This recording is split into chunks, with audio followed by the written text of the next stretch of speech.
അങ്ങനെയാണ് ഈ ചെമ്മീൻ ഉണ്ടാക്കുന്നത്. എല്ലാവർക്കും ഒരു ധാരണയുണ്ട്, ഇത് അവിടെ പോയിട്ട് വലയിൽ നിങ്ങൾക്ക് കോരുക, പിടിച്ചു കൊടുത്തിട്ട് നമ്മൾ വിൽക്കുകയോ അല്ലെങ്കിൽ നമ്മൾ വറുക്കുകയോ അല്ലെങ്കിൽ കറി വെച്ച് കഴിക്കാം. അങ്ങനെയല്ല, ഇതിൻ്റെ പിന്നാലെ ഒരുപാട്. ഇത്രമാത്രം ചെമ്മീൻ ഇന്ത്യയിലുണ്ട് കയറ്റി അയക്കാൻ വേണ്ടി ഇപ്പോൾ ഇത്രയും മാത്രമായിട്ടുള്ളത്? ഇത്രമാത്രം ചെമ്മീൻ ഇന്ത്യയിലുണ്ട്. ലോകത്തെ ഒരു one of the best producing കൺട്രിയാണ് ഇന്ത്യ. അപ്പോൾ നമ്മൾ കഴിഞ്ഞ പ്രാവശ്യമൊക്കെ പലപ്പോഴും പറഞ്ഞ മാതിരിയാണ്, നമുക്ക് വനാമിയിൽ നിന്ന് തന്നെ തുടങ്ങാം. വനാമി ഒരു ഇന്ത്യൻ ഒറിജിനൽ അല്ല, അവൻ ലാറ്റിൻ അമേരിക്കയിൽ നിന്ന് വരുന്ന ഒരു പ്രൊഡക്റ്റാണ് വനാമി ചെമ്മീൻ, അല്ലെങ്കിൽ ഞങ്ങൾ പസഫിക് വൈറ്റ് ചെമ്മീൻ എന്നൊക്കെ പറഞ്ഞ് വേറെ ട്രേഡിലൊക്കെ പറയും. ഇതിൻ്റെ ഉത്ഭവസ്ഥാനം ലാറ്റിൻ അമേരിക്കയാണ്. അവിടെ നിന്ന് നമ്മൾ ബ്രൂഡ് കൊണ്ടുവരും, അതായത് അച്ഛന്മാരെയും അമ്മമാരെയും നമ്മൾ ഇവിടേക്ക് കൊണ്ടുവന്നിട്ട് അതിനൊരു ക്വാറൻറ്റൈൻ ഉണ്ട്, ഒരു 30 days നമ്മൾ ക്വാറൻറ്റൈൻ ചെയ്യും. അതിന് രോഗബാധിത ഒന്നും ഇല്ല എന്നൊക്കെ പറഞ്ഞിട്ട്. എന്നിട്ട് ഇവരെ കൊണ്ട് ഇണ ചേർപ്പിക്കും. അപ്പോൾ ചില സമയത്ത് ചില രാജ്യങ്ങളിൽ, ഇന്ത്യ ചിലപ്പോൾ കൊണ്ടുവരാറുണ്ട്, ഗർഭിണികളായ അമ്മമാരെ കൊണ്ടുവരും. അപ്പോൾ അത് അത്ര അതിൻ്റെ ഒരു രോഗപ്രതിരോധ പ്രോബ്ലം കാരണം കൊണ്ട് ഇതാണ് ഏറ്റവും നല്ല സാധനം. സോ ബ്രൂഡ് സ്റ്റോക്ക് വന്നു, അതിന് കൃത്യമായ രീതിയിൽ നമ്മൾ ക്വാറൻറ്റൈൻ ചെയ്തു വെച്ചു. എത്ര ക്വാണ്ടിറ്റിയിലാണ് ഇങ്ങനെ വരിക, അല്ല എത്ര quantity? Depends what you want. നമുക്ക് കൊണ്ടുവരാം. ഇവിടെ കൊണ്ടുവന്നിട്ട് അതിന് ഗവൺമെൻറ് വളരെ കൺട്രോളൊക്കെ ഉണ്ട്. ഇനി ചെയ്യുന്ന പരിപാടികളെന്ന് വെച്ചാൽ അതിൻ്റെ എന്താണ് നോപ്ലി, സോയ മൈസിസ് എന്നൊക്കെ പറഞ്ഞ്, അതല്ല ഒരു ടെക്നിക്കൽ വേർഡ് വേണ്ട. ഇത് മുട്ട ആയി, ഇനി അതിന് LKG കിട്ടും, LKG പിന്നെ UKG പിന്നെ സ്കൂളാവും. സ്കൂളിൽ നിന്ന് പഠിച്ച് പാസ്സാവുന്ന പിള്ളേരെ നമ്മൾ ഈ ഫാമിലേക്ക് വിടും. അതായത് ഫാം എന്ന് പറഞ്ഞാൽ നമ്മുടെ വയലുകളിൽ ഇപ്പോൾ പാടം, ചെമ്മീൻ പാടങ്ങൾ. ഇതിൻ്റെ പാടങ്ങൾ എന്ന് പറയുന്നത് നമ്മൾ ഉദ്ദേശിക്കുന്ന മാതിരിയല്ല. അതൊക്കെ നമ്മൾ നന്നായിട്ട് ഡ്രൈ ചെയ്ത് നമ്മൾ കുമ്മായോ അല്ലെങ്കിൽ അങ്ങനെയുള്ള സാധനങ്ങളൊക്കെ ഇട്ട് ഈ അണുക്കളെയൊക്കെ വിമുക്തമാക്കി, അത് കഴിഞ്ഞിട്ട് സോയിൽ ടെസ്റ്റ് നടത്തണം. അത് കഴിഞ്ഞിട്ട് അതിനകത്ത് സാനിറ്റിറ്റി, അങ്ങനെ കുറേ ടെക്നിക്കൽ സാധനങ്ങൾ കഴിച്ചിട്ട് പ്യൂരിഫൈഡ് വെള്ളം അതിനകത്ത് ഫില്ല് ചെയ്ത് കഴിച്ചിട്ട് വേണം ഈ സ്കൂളിൽ നിന്ന് പാസ്സായ കുട്ടികളെ അതിനകത്തേക്ക് ഇടാൻ. ഏകദേശം പിടി കിട്ടിയല്ലോ. ഇനി ഇതിൻ്റെ അത് 2-3 തലത്തിൽ ചെയ്യാം നമുക്കിങ്ങനെ. ഇത് ഹോൾ വാട്ട് യു വാണ്ട് എന്നുള്ള സാധനം അതാണ്. ഒന്ന് ഒരു സെമി ഇൻറ്റൻസീവ് ഇതിനകത്ത് ചെയ്യാം, കുറച്ച് ആൾക്കാർ ഇൻറ്റൻസീവായിട്ട് ചെയ്യാം, ഒരു മീഡിയം ചെയ്യാം, പിന്നെ സൂപ്പർ ഇൻസെൻറ്റീവായിട്ട് ചെയ്യാം. എന്ന് പറഞ്ഞാൽ ഇന്ന കുഞ്ഞുങ്ങളെ മാത്രം എടുക്കുക, ഫീഡ് ചെയ്യുക, വലിച്ചു വാരി എടുക്കുക എന്നുള്ളതാണ് ഈ 3 എണ്ണം. പക്ഷെ അതൊക്കെ സയൻറ്റിഫിക്കലി കൺട്രോൾഡ് ആയിരിക്കണം. എല്ലാ ദിവസവും എൻ്റെ ആൾക്കാർ നോക്കണം. അപ്പോൾ ഈ കുഞ്ഞുങ്ങൾ ഇപ്പോൾ അവിടെ കിടക്കുന്നുണ്ട്, വിശക്കുന്നുണ്ട്. അപ്പോൾ ഇതിന് ഓക്സിജൻ, ഇപ്പോൾ വെള്ളത്തിലുള്ള ഓക്സിജൻ മാത്രം തികയാതെ വരും, ബിക്കോസ് ലെയറുകളിൽ കിടപ്പുണ്ട് കുഞ്ഞുങ്ങൾ. അപ്പോൾ ഓക്സിഡേഷൻ കൊടുക്കാൻ വേണ്ടിയിട്ട് നമ്മളിങ്ങനെ പാഡിൽ സൈക്കിളുകൾ വയ്ക്കും, അതിനെ കറക്കിയിട്ട് അത് ഇലക്ട്രിക്കൽ തന്നെ വർക്ക് ചെയ്യണം. അത് ഇങ്ങനെ നിങ്ങൾ ഒരു ഫാമിലൊക്കെ പോയി കാണാൻ പറ്റും, ഇങ്ങനെ പങ്ക കറങ്ങിക്കൊണ്ടിരിപ്പം വെള്ളം പുറത്തേക്ക്, അത് ഓക്സിജൻ കൂട്ടുക ചെയ്യും, നാളെ കൂട്ടുന്നു. ഇനി ചെയ്യാൻ പോകണമെന്ന് വെച്ചാൽ ഇതിന് പെല്ലറ്റ്സ് ആണ് കൊടുക്കുക. ചെറിയ പെല്ലറ്റ്സ് ഇട്ട് കൊടുക്കും തിന്നാൻ വേണ്ടിയിട്ട്. അതിന് ഭക്ഷണം വേണം, അത് പ്രോട്ടീനാണ്. ഒരു 30 to 40% പ്രോട്ടീനുള്ള സാധനമായി കൊടുക്കുന്നത്. അപ്പോൾ അതിൻ്റെ ഇടയിൽ രോഗം വരാതിരിക്കാൻ കുഞ്ഞുങ്ങളെ പരിപാലിക്കുന്ന മാതിരി തന്നെ അതിന് മെഡിസിൻ കൊടുക്കണം. ഓക്കെ, ഇപ്പോൾ പ്രോബയോട്ടിക് സാധനങ്ങൾ കൊടുക്കണം, അതിൻ്റെ കുടലൊക്കെ ശരിയായി ഇരിക്കണം. അപ്പോൾ ഇങ്ങനെ പരിപാലിച്ചാണ് ഈ ചെമ്മീനുകൾ ഉണ്ടാക്കുന്നത്. അല്ലാതെ ഓടിപ്പോയി പിടിച്ചെടുത്ത് വലയിലിട്ട് വന്ന സാധനമേ അല്ല അക്വാകൾച്ചർ. ദി അതർ വേ, കടലിലുള്ളതിനൊന്നും വേണ്ട, അത് കടലമ്മ തരുന്നു, കോരി എടുക്കുന്നതാൽ മതി. പക്ഷേ അതിൻ്റെ റിസ്ക് ഫാക്ടേഴ്സ് വേറെയാണ്. നിങ്ങൾ കടലിൽ പോകണം, അതിന് കോരണം. ഇതെന്ന് പറഞ്ഞാൽ കുറച്ചുകൂടി കൺട്രോൾഡാണ്. ഓക്കെ, ഇതാണ് വനാമിയുടെ പ്രൊഡക്ഷൻ. ഇനി അവിടെ നിന്ന് പിടിച്ചാൽ അപ്പോൾ ഒരു 3 months 90 to 100 days നമുക്ക് പിടിക്കാം. അപ്പോഴേക്കും വലുതാവും, ഒരുമാതിരി സെയിലബിൾ പ്രൊഡക്ട്സിലേക്ക്, കമേഴ്ഷ്യൽ പ്രൊഡക്റ്റിലേക്ക് വരും. അതിനെ നമുക്ക് ലോക്കൽ മാർക്കറ്റിലേക്ക് വിടാം, അതുപോലെ തന്നെ എക്സ്പോർട്ടിങ് കമ്പനികൾക്ക് വിടാം. പക്ഷേ അതിൻ്റെ production is so high.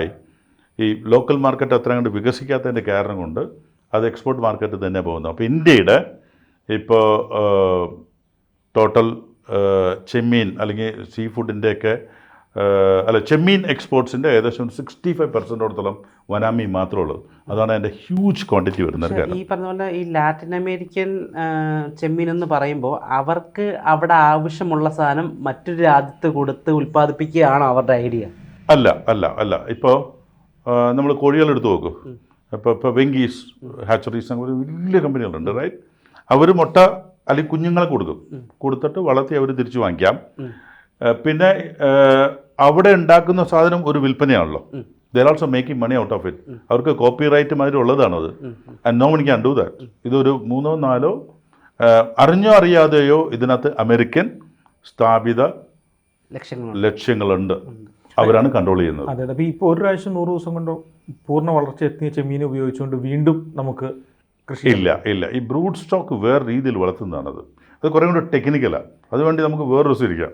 Okay, അത് നമുക്ക് അവിടുന്ന് കിട്ടിയാലും അല്ല, അതിനൊക്കെ കോപ്പിറൈറ്റ് ആക്ട് വേറെ ഉണ്ട്, ഒരുപാട് പ്രശ്നങ്ങളുണ്ട്. അല്ല, അപ്പം നമ്മുടെ ഇവിടുത്തെ ഒരു ബ്രീഡ് നമ്മൾ ഉണ്ടാക്കുക, ഇപ്പം കമ്പാരിറ്റീവ്ലി ഈ പറയുന്ന ലാറ്റിൻ അമേരിക്കൻ ബ്രീഡുമായിട്ട് നോക്കുകയാണെങ്കിൽ അതിൻ്റെ ഒപ്പമോ അതിൻ്റെ മേളിലോ നിൽക്കുന്ന ഒരു ബ്രീഡ് നമുക്ക് ഉണ്ടാക്കി അതിനെ അവിടെ മാർക്കറ്റ് ഉണ്ടാക്കാൻ പറ്റുമോ? ഇമ്പോസിബിൾ എന്ന് ഞാൻ പറയില്ല, പോസിബിൾ ആണ്. പക്ഷേ ഇപ്പോൾ നമ്മൾ ഏതെങ്കിലും ഒരു സാധനം കോപ്പിറൈറ്റ് വെച്ചിട്ട് നമുക്ക് ഉണ്ടാക്കാൻ പറ്റില്ല. സോ അതിൻ്റെ ക്വാളിറ്റിയിൽ കിട്ടണമെന്നില്ല. സോ ഡെഫിനറ്റ്ലി നമ്മൾ ട്രേസബിലിറ്റി എന്നൊരു സാധനമുണ്ട്. യു ഗോ ബാക്ക് ട്രേസ് താഴെ ബ്രൂഡ് സ്റ്റോക്കിൽ എത്തി നിൽക്കുമ്പോൾ അത് എവിടെ നിന്ന് വന്നൊരു ചോദ്യത്തിന് നമ്മൾ ആൻസറബിൾ ആണ്. So that is out question.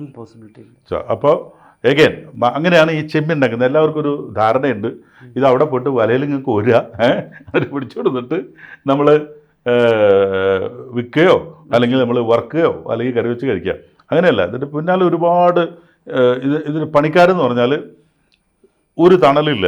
നിങ്ങൾ പൊരി വെയിലത്ത് വേണം ഇത് വർക്ക് ചെയ്യാനായിട്ട്. അവിടെ MSc മറൈൻ ബയോളജി പഠിച്ച പിള്ളേർ അവിടെ വർക്ക് ചെയ്യണം. തൂമ്പ ഇത് കളച്ചൊക്കെ റെഡിയാക്കുക. തൂമ്പ എന്ന് പറഞ്ഞാൽ അവിടുത്തെ ഒരു പുൽ നാമ്പ് വരെ നമുക്ക് എടുക്കാൻ പറ്റില്ല.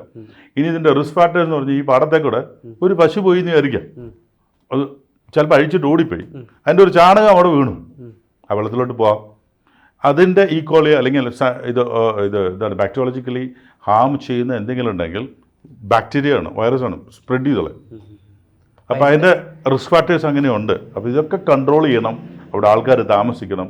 ഈ ഓക്സിജൻ, കറണ്ട് മസ്റ്റാണ്, ഓക്സിജൻ കൊടുത്തുകൊണ്ടേയിരിക്കണം. ഇതൊക്കെയാണ് ചെമ്മീൻ്റെ ഞാനൊരു റഫായിട്ട് പറഞ്ഞ കേട്ടോ, സാധാരണക്കാരന് മനസ്സിലാവുന്ന രീതി പറഞ്ഞു എന്നുള്ളൂ. ഒരു ചോദ്യം, അപ്പോൾ ഈ പറഞ്ഞ ഒരു ഈ ബ്രീഡിനെ കൊണ്ടുവരുന്നു, ഈ സെയിലബിൾ ആയിട്ടുള്ള ഒരു സ്റ്റേജ് ഉണ്ടല്ലോ, അവിടെ വരെ ഒരു ഏകദേശം എത്ര കോസ്റ്റ് ആയിരിക്കും ഈ ഒരു കർഷകന് അല്ലെങ്കിൽ ഈ പറഞ്ഞ ഒരു ഫാക്ടറിക്ക് വഹിക്കേണ്ടി വരിക? ഈ കോസ്റ്റ് ഒക്കെ മാറും. അതിൻ്റെ ഇതെല്ലാം ജിയോഗ്രഫിക്കലാണ്.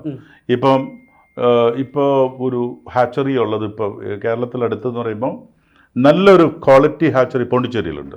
ഓക്കെ, ദെൻ ആന്ധ്രയിലുണ്ട്. So you need to bring from there. നമുക്ക് ഫാമിലേക്ക് കൊണ്ടുവരണം. അതിൻ്റെ ഒരു കോസ്റ്റ്.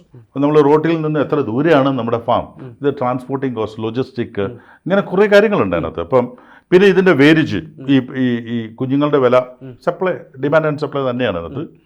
പിന്നെ അതിൻ്റെ ഫീഡിന് നല്ല വില കൊടുക്കണം. ഒരു 30 to 40% പ്രോട്ടീൻ ഉള്ളതാണ് ഈ പെല്ലറ്റ്സ്. അപ്പോൾ അത് മാനുഫാക്ചേർഡ് ആണ്, മനസ്സിലായോ? അപ്പോൾ ഇതിന് കോസ്റ്റ് കൂടാം. അപ്പോൾ നന്നായിട്ട് ഡിമാൻഡ് തീർച്ചോ യുവമാർ പ്രൈസ് കൂട്ടും. അപ്പോഴും അപ്പോൾ നമുക്കൊരു കൃത്യമായ പ്രൈസ് പറയാൻ പറ്റില്ല. ഇതാണ് നമ്മൾക്ക് ഫ്രം A to Z ഇത്രയാണ് പ്രൈസും പറയാൻ പറ്റില്ല. Supply demand. ഇനിയിപ്പോൾ ഫോറിൻ മാർക്കറ്റിൽ നന്നായിട്ട് പ്രൈസ് കയറി എന്ന് വരച്ചോ, യുവമാർ നോക്കി നിൽക്കുക. ഇവർക്ക് എല്ലാവർക്കും അറിയാം കാൽക്കുലേഷൻ, ഡോളറിന് വില കൂടി അല്ലെങ്കിൽ വില കുറഞ്ഞു അല്ലെങ്കിൽ ഡിമാൻഡ്, ഈ അനുസരിച്ചിട്ട് ഇവർ അതനുസരിച്ച് ആക്കിയും.